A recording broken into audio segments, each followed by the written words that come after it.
What is going on, YouTube Nation? This is Darth Dividend. If you guys are new to my YouTube channel, make sure you subscribe and hit the notification bell so you don't miss future videos. Made some changes on the mic. I am a little stuffy. I was laying outside in the sun. Hopefully I don't get sunburned. Gosh, pollen got me. I'm not even allergic to pollen. I'm tore up right now. Very stuffy.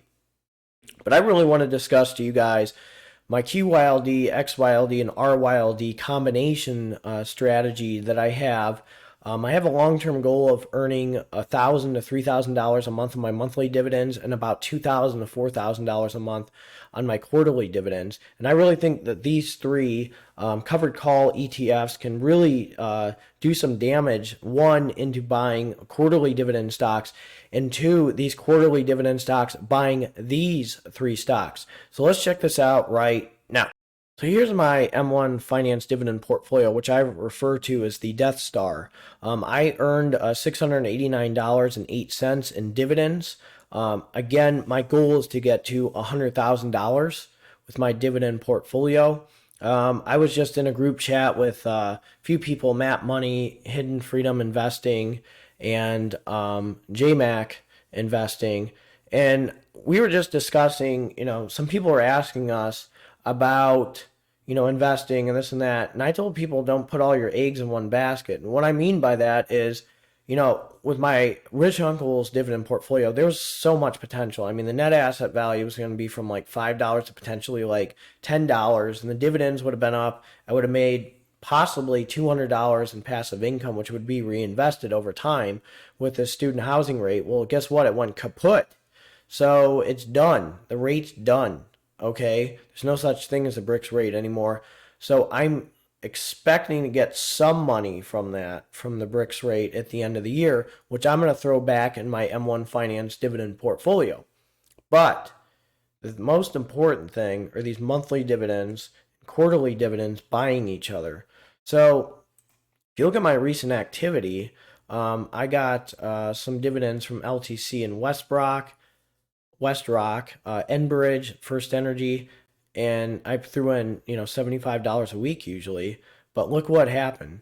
Okay, QYLD and XYLD, okay, these stocks ended up buying me the dividends from QYLD, XYLD, First Energy, and Enbridge ended up buying me a share of RYLD.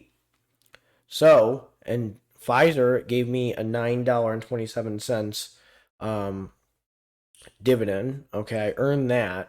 So, eventually, if I start making more money on my YouTube channel, which I am making a decent amount, I kind of realize that if you really put some time in it, you can do some damage with an M1.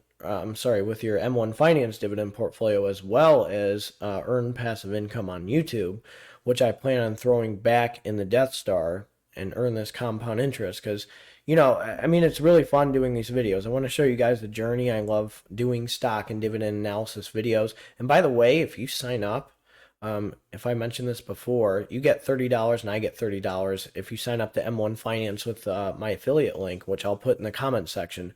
But the important thing is, I have these monthly dividend stocks right here. LTC Properties, I have a total of 47 shares with a dividend yield of 5.71%. So these dividends are starting to buy the other dividends. And I threw this down to 1%. It's not going to end up being 1% in the long run, because I'm going to add some more rates. I'm going to get the super rate, which I have 2 out of 2, into a little bit smaller, maybe about 3%. So somebody told me about Medical Properties Trust to work, you should be worried about them. Well, I'm going to be honest with you. With MPW, I'm probably going to see what's going on with them. They are distributing a 5% dividend yield, but with a lot of these beds being filled up, with beds being filled, mental health, and all these facilities. I see this as, again, I'm not a financial advisor, but I see them as a pretty stable company with decent dividends, with strong dividends that will be distributed over time. So I feel happy with what I see with Medical Properties Trust. I'm not going to sell them. BGS Foods was another stock that I added. 5.92% dividend yield. They're down. So, the thing with BGS is, people, Ortega is one of them that they own, with nachos and tacos and all that. They're they're always busy. They're always busy. I see people buying BGS products all the time, so I'm not too worried about them. The other thing is with QYLD, XYLD, and RYLD, I've earned $48.89 of dividends with Global X NASDAQ 100 covered call ETF. They yield 11.35%. So, buying all these because they're cheap, they're going to start buying the quarterly dividend stocks, and the quarterly dividend stocks are going to start buying the monthly dividend stocks. So I have the Global X covered call ETF. Right now it's sitting at $48.60. I may lower that percentage on that one just because it's a little bit more expensive. And I got RYLD right here with a 10.15% dividend yield. It's sitting at $25.25. So, these covered call ETFs, I really like. I do think there's a lot of potential with them in their dividend distribution. The other thing is with a lot of these stocks, the rates, Spirit Realty Capital is another one that's almost 5%, sitting right at $49.48. There's a lot of these stocks are doing pretty well. I mean, Pfizer just gave me a dividend. I've earned $37.41 with Pfizer, so which means I pretty much, with 24 shares, just pretty much bought another, Pfizer stock if it was by itself. But, I need to get this a little bit higher in the thousands, 2000s, to really start doing some damage. Exxon's another one. I need to get them a little bit higher. UVV, I got these guys pretty good at 13 shares with a 5.22% dividend yield. So this one's pretty stable. This one's pretty strong. Coca-Cola is another one that I probably need to get a little bit bigger. It's sitting at $56.24. I'm hoping my monthly dividends and quarterly dividends will start buying more of that. WestRock is really getting up there, and I really need to make a decision. Should I sell them? Should I keep them? What do I need to do with WestRock? The communication sector is one that I went really after. I got my sign-on bonus, and I got a cash out with 40 hours of PTO, and I really took advantage of that. And look at what I got with Verizon. I got 28 shares. BCE, I got 3 shares, which I need a lot more in. TELUS Corporation, I got 7. AT&T, I got 5 shares.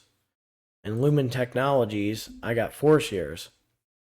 So, eventually I'm going to change this a little bit lower with Verizon, or I'm sorry, a little bit higher, but I do need to get more shares in these other stocks.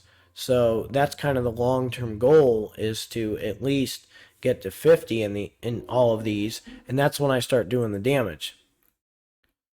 So, and the other one I have is RA Brookfield Real Assets Com that distributes a monthly dividend. It's going to be very interesting. And another one is Abbvie Realty Corporation. People don't know about Abbvie Realty Corporation. These are a monthly dividend stock. The board of directors made a decision to just have them as a monthly dividend stock. And these guys I would consider as a rival to Realty Income, which I find very interesting. So far, so good with these. I'm really glad I put RYLD on there. I need to get to at least 25, 30 shares before I really start doing some damage. Unilever I put down there. I'll buy it, later. I'm not too worried about that. I just need to go after my dividend stocks that have a little bit of a higher yield and that are down right now, and I just need to capitalize on them. So let me know what you think of this video. Again, if you're new to this channel, make sure you subscribe and hit the notification bell. This is Darth Dividend. Again, smash that like button. I got some new software. I'm really excited to reveal to you my changes to my dividend portfolio. the future's bright with my dividend portfolio. I'm gonna get to 100,000, and I'm very excited to get to 100,000. And I think there's a lot more potential. There's a lot more people who have had higher dividend portfolios than 100,000. I just think the sky's the limit. And I just said to myself, okay, 10 years I'll get to 100,000. I think it's possible to get a lot way up there and a lot faster if I'm smarter with my money. I'm not going to go out as much because it's gut check time at school. I'm doing very well in nurse practitioner school right now, and working as a nurse with 312s, I can always pick up a shift. I'm not going to probably do that until after my semester. But working holidays, that counts as time and a half, and cashing out PTO hours, I'm in no debt with student loan debt. So that's the thing that's really helpful with my M1 Finance dividend portfolio. Things are looking smooth. Things are looking sharp. Let me know what you think. You guys, let me know what you think of AT&T. I'm gonna make another comment to see what you guys think of that. So if let me know. I'm just wondering, and hopefully I won't be as plugged up either. So you guys take care and have a good one.